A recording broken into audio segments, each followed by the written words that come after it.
Metal Monday, Brett. How you doing? I'm doing good. Copper is doing its thing. It's traditional Metal Monday. 5 cents, looks like. Just checked.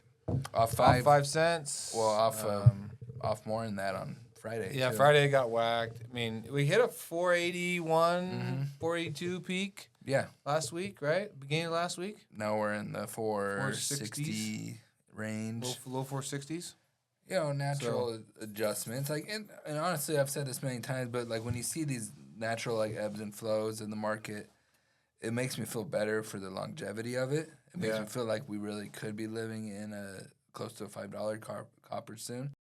Because this is what the market does. It corrects itself, but it's not going back to 420 copper, So it makes me feel better rather than see it run all the way to 520, 530. Like if it ran that hard, I know it's crashing. That's just typically what it's done, So if anything, not to spin it optimistically, I think for the longevity of copper to go up, I think it's a good thing for this little dip, Yeah, I'm a firm believer in, copper has a lot of legs in the future, the short term, medium term, and long term. Now, are we going to see these trades, these up and downs? Yeah, I think we will. There's going to be a lot of volatility in the market, tariff driven, commodities all over the map. I mean, you're seeing ferrous. I mean, big talks of ups, and then we don't know where we're at. Maybe it's going to be sideways, or maybe it's only.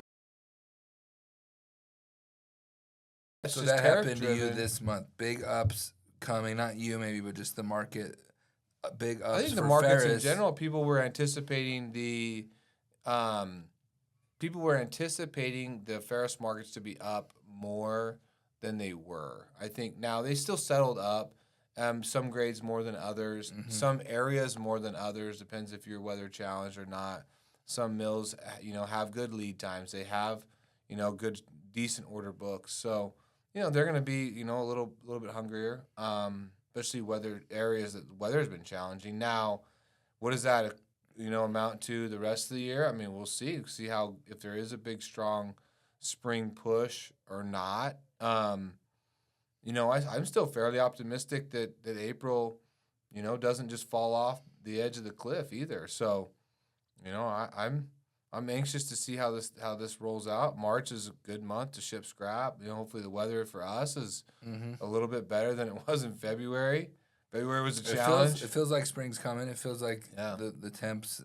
We got good temps today and tomorrow. We got a little rain coming here and probably snow close to us. Yeah, it looks like rain. Yeah, for sure coming. And but let's talk about PGMs. Okay. What are they doing? What's going on over there? Platinum and palladium are kind of just hanging around. I mean, palladium really is a dog. I think even today, I think it's still a lower price than platinum by $10. Both in the 900s. But mid-9s. Mid-9s for a long 60. time. And rhodium has been on a rocket ship lately. And rocket ship, I say, because it's probably, up 15 to 20+%, 20-something percent if you take in the move, say, from all the way from 4,600, 4,500. And I'm still, rhodium's such a tricky, funny metal in the fact that it's very thinly traded. Mm-hmm. So it's very illiquid.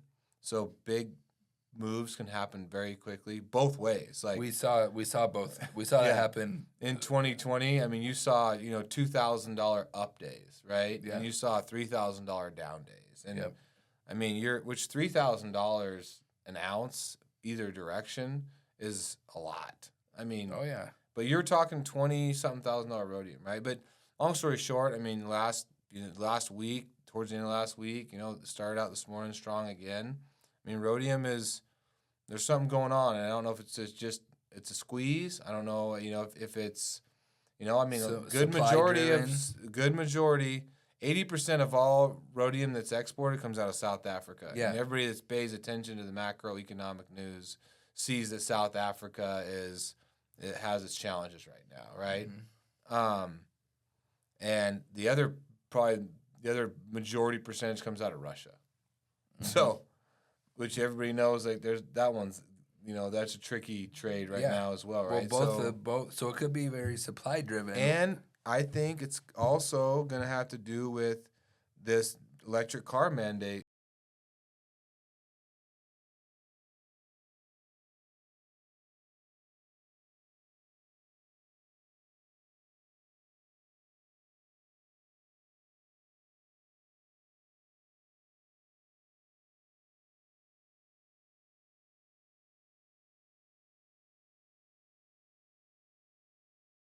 Do their job and stop trying to jam electricity down everybody's throat.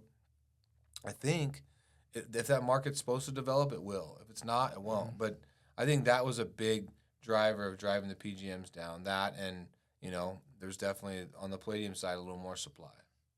Okay, well, I guess we'll just see where it goes. We'll report on it next week. We'll see where rhodium keeps going like a rocket ship, or if it hits the downturn. Hits like, the other side of the mountain. And that's very well a strong possibility, right? We saw rhodium run up to 5,000, I think 6-8 months ago, something like that, and then turn the corner and fall back down. So it's a possibility. It's an option. For right now, it's interesting to watch. It's interesting to watch copper, make its runs when it does. So I think we see $5 copper here again in the not too short distant future. I agree with you. It's going to show up. I think we see $5 copper within 3 months. I think we see not just when we've seen it before where it hits and goes down. I think we see a $5 maintained copper. Yeah. I think we get there in 90 days. I think rhodium, depending on some of the supply issues out of Africa and Russia and all those issues, I think we could see that continue to run. But who knows? I've been wrong 1,000 times. So yeah. All you gotta do is be right 1,001 and made the right bets and made the right trades, and you'd probably be in okay shape. So it's spring is about to be here. It was beautiful over here in Idaho this weekend. We're gonna get rain this week, you said, but generally we should be turning the corner on weather, which then should turn the corner on scrap flow, which we're already seeing it here. Our yards have been much busier, especially on these nice days as people are breaking loose. It's been nice to see the yards busy. I was in our Caldwell yard Friday, and there was a line out the door for our non-ferrous area, which is nice to see, and our team's really banding together to get them in and out, get them taken care of, and people are enjoying some of these higher copper numbers that we've bumped, so it's been nice for everybody. So no complaints on our end. All right, everybody, have a great week, and go slay it. All right, thank you. See ya.